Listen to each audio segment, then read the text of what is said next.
Controversy on child pageants has gone on for many years and continuously gets talked about in the media. One thing is for certain, that these young pageant stars are exposed to many things that most say children should not have to go through. But when it comes to that cash prize, get your bag, I guess, and a huge crown. Let's take a further look into the nightmares of child pageants and the true effects that are brought into these young girls. Ironically enough, children got introduced into the pageant world because in 1845, P.T. Burnham originally tried to organize a women's beauty pageant, but it was later deemed immoral. Women showing off their beauty is immoral, but showcasing children in a certain way isn't. We will get into that in later slides, but this then led to the National Baby Show in 1855. The National Baby Show judged babies on hygiene, diet, and exercise to determine whether the baby, more like the mother, was poor or not. This was definitely a show to display mothers and their babies, attracting 60,000 patrons. The National Baby Show later evolved into baby parades in 1893. Popularity of babies and pageants were beginning to rise, introducing the Better Baby contest in fairs. This helped educate parents on their baby's health. What would be a pageant without a cash prize, though?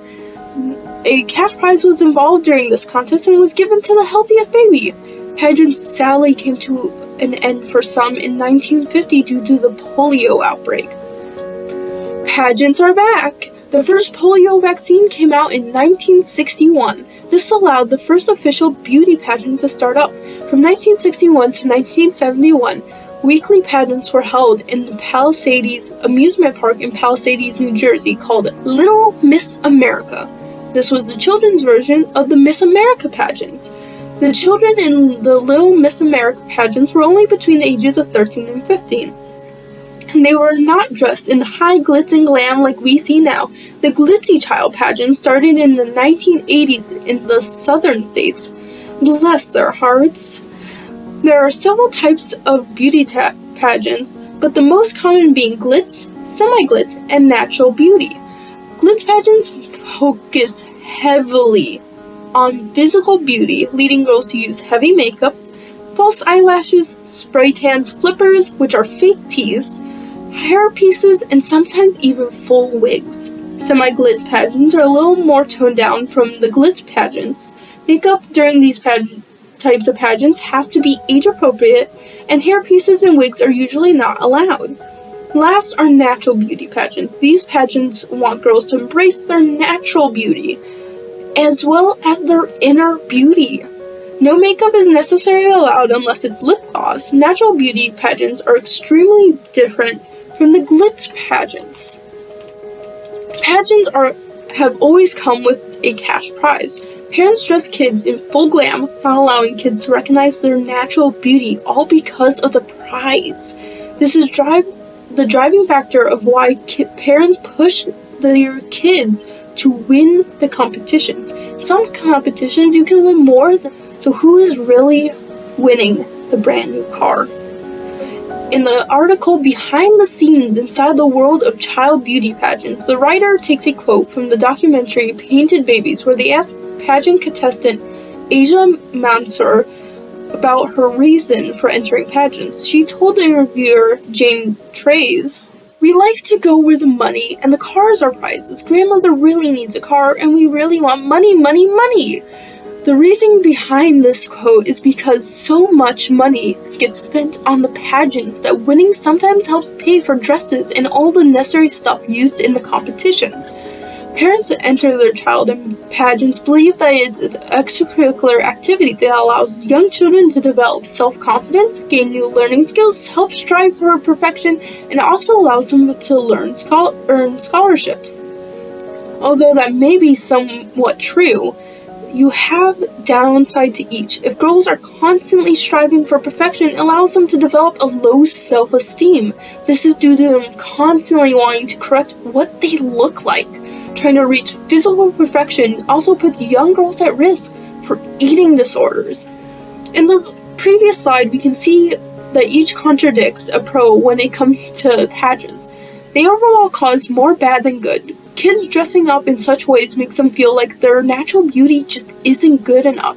This feeling will tear kids down. The author of Beauty Pageants Can Lower Girls' Self-Esteem take a quote from Matrina M. Cartwright stating, "Issues with self-identity after child retires from pageant scene in her teens are not uncommon. Struggles with perfection, dieting, and eating disorders, and body images take their toll in adulthood." Another problem with child pageants is the sexual exploitation that children get put through. Competitions are allowing these young kids to dress and act like grown-ups while performing. Also, their parents will often dress their kids in provocative, tight outfits. The young contestants can also be seen doing sexual dances and poses on stage.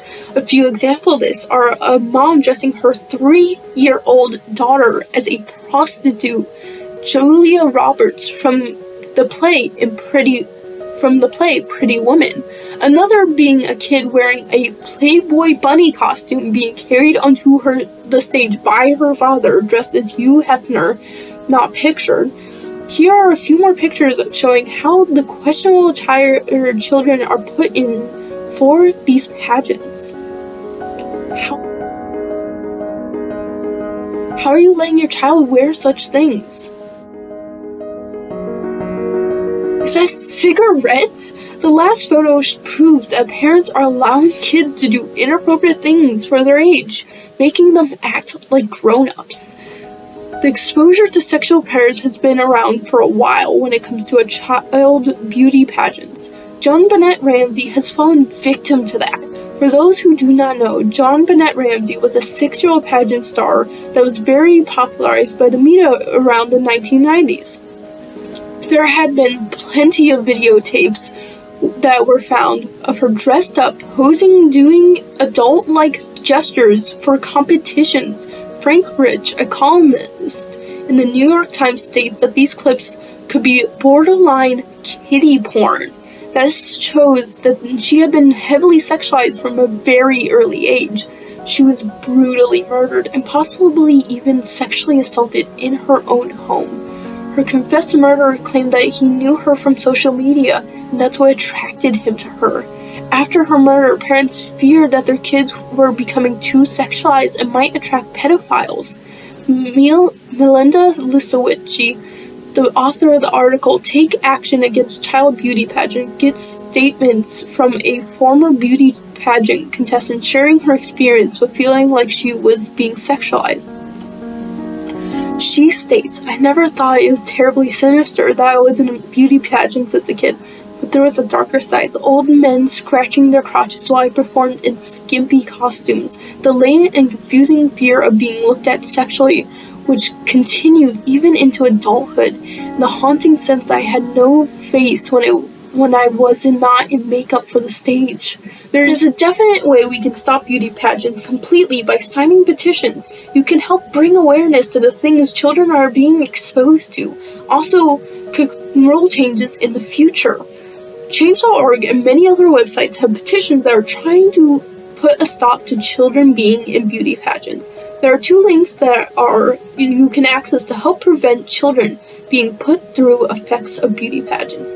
Although youth pageants can be seen to help develop self-confidence in young children, set them up for life with social connections and good set of experiences, beauty pageants overall are not healthy for them.